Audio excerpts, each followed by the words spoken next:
Hey, friends, what just happened? And what do we do about it? How are we supposed to feel right now? That is the conversation for today. I'm Shauna Presley Vircher, the political fixer, and many of you have connected with me and built a beautiful community over the last few months, built on joy and hope. And you're wondering, rightfully so, how could this happen? What happened?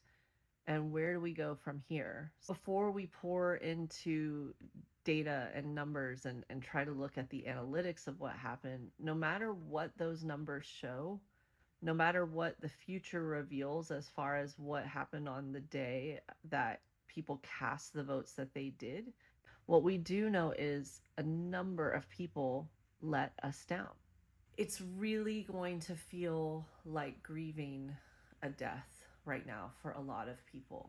For so many people, this was not a disappointing loss. This was not, we'll get them next time. This wasn't just the cost of doing business. People are scared right now. People feel like their life's work of advocacy was just eradicated right now. People feel vulnerable right now in a way that for many is truly unsettling, to say the least, and terrifying in some cases. So we're dealing with the grief. We are dealing with betrayal. I think that's safe to say, because we thought certain people would come through for us that didn't. We don't know who those people are, and I'm not trying to reduce it to raw demographics, because I definitely don't want to pit one group against each other.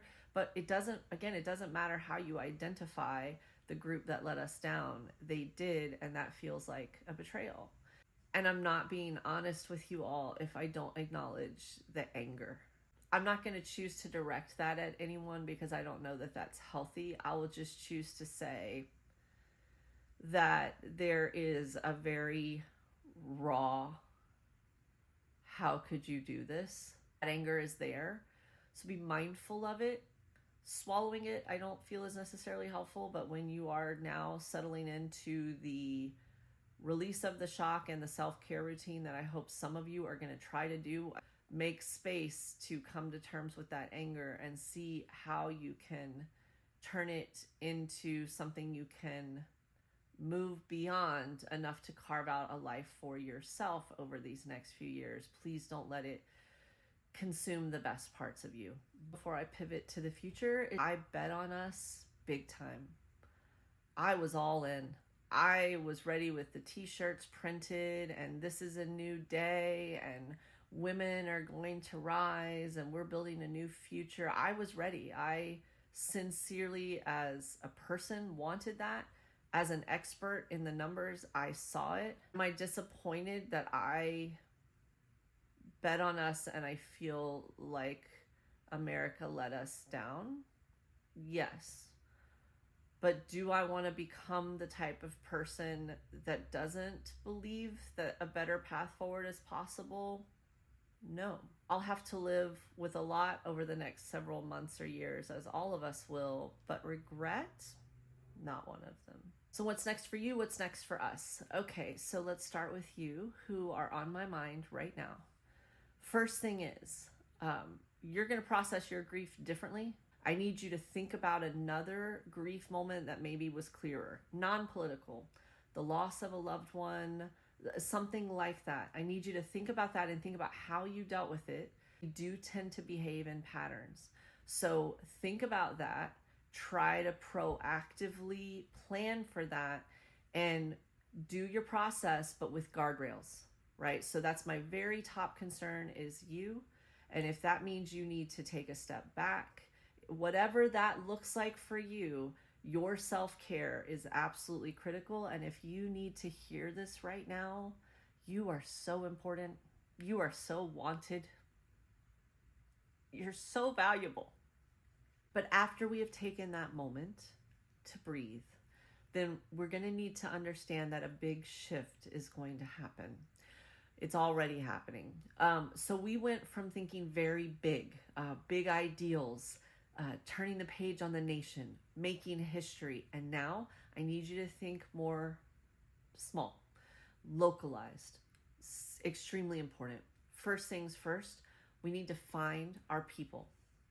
We need to find who we can connect with that are safe spaces for us to continue to build community and organize and advocate and do the work. Second, we're going to have to figure out, what does that work look like now? It's going to be smaller and a lot grittier, with communities and people in need that are about to be hurting, that we are going to try to help them in ways big and small.